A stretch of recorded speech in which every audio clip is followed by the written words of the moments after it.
Assalamualaikum warahmatullahi wabarakatuh. Halo teman-teman semua. Baiklah, pada pertemuan kali ini saya akan menjelaskan bagaimana sejarah lahirnya Daulah Umayyah di Andalusia. Selamat menyaksikan. Jadi teman-teman, peradaban Islam di Andalusia ini adalah masa keemasan kekuasaan dan kebudayaan Muslim di Semenanjung Liberia. Nah, ini berlangsung selama lebih dari 7 abad. Selanjutnya kita akan membahas mengenai sejarah lahirnya Daulah Umayyah di Andalusia. Nah, yang pertama yaitu namanya penaklukan Andalusia. Proses penaklukan Andalusia ini memiliki waktu yang sangat panjang. Musa bin Nusair sebagai gubernur Afrika Utara mengutus Tarif bin Malik untuk menyelidiki keadaan Andalusia pada saat itu dengan membawa pasukan perang dan 500 pasukan berkuda. Dalam ekspedisi ini, Tarif dibantu oleh Raja Julian dan berhasil menang tanpa perlawanan. Nah, melihat keberhasilan Tarif bin Malik ini, selanjutnya Musa bin Nusair melakukan ekspedisi kembali ke wilayah Spanyol yang dipimpin oleh Tariq bin Ziyad. Tariq bin Ziyad berhasil dengan gemilang yang berturut-turut menaklukkan berbagai wilayah penting di Eropa. Nah, selanjutnya dengan ditaklukkannya wilayah Andalusia, maka periode pertama pemerintahan Daulah Umayyah di Andalusia ini dimulai. Nah, yang kedua yaitu peran Abdurrahman I. Nah, Islam mulai babak baru dengan datangnya Abdurrahman ke Andalusia. Masuk kepada perkembangan ilmu pengetahuan dan peradaban pada masa Daulah Umayyah di Andalusia. Nah, yang pertama yaitu ilmu pengetahuan dan sains. Nah, yang pertama yaitu filsafat. Nah, yang kedua yaitu sains. Nah, di mana dalam hal sains ini bermunculan lagi ilmu-ilmu seperti kedokteran, kimia, geografi. Nah, dan yang ketiga yaitu fikih.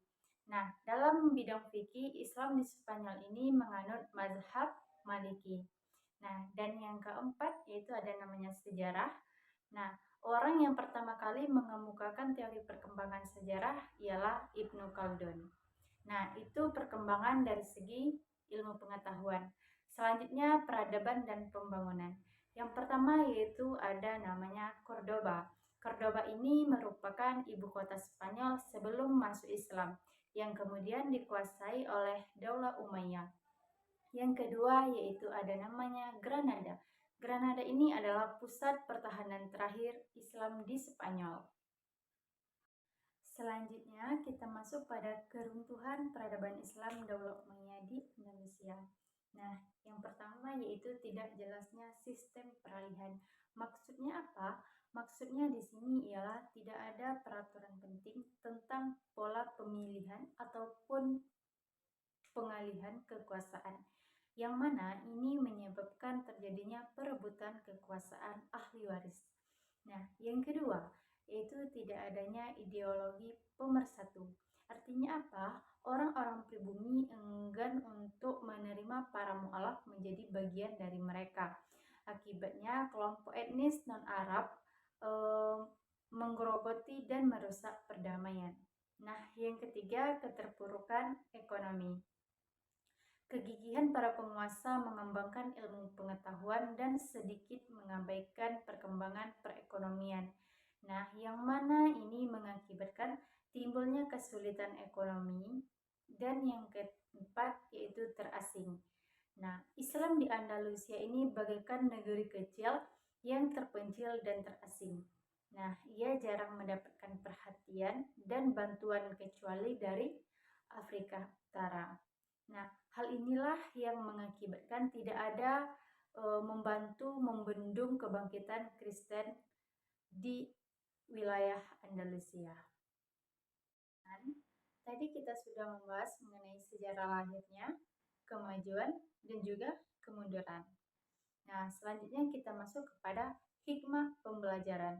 Nah, yang pertama, para khalifah di Daulah Umayyah di Andalusia mampu melanjutkan estafet kekhalifahan Daulah Umayyah di Damaskus dengan semangat pengabdian dan keuletan. Nah, yang kedua, semangat para ilmuwan pada masa Daulah Bani Umayyah di Andalusia menjadi kunci kemajuan peradaban pada masa itu. Nah, itulah tadi sejarah lahir, kemajuan dan kemunduran serta hikmah yang dapat kita ambil dari pembelajaran hari ini. Nah, mungkin hanya itu yang bisa saya sampaikan. Mohon maaf atas segala kekurangan.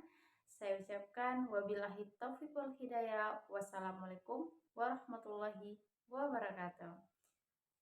Bye bye.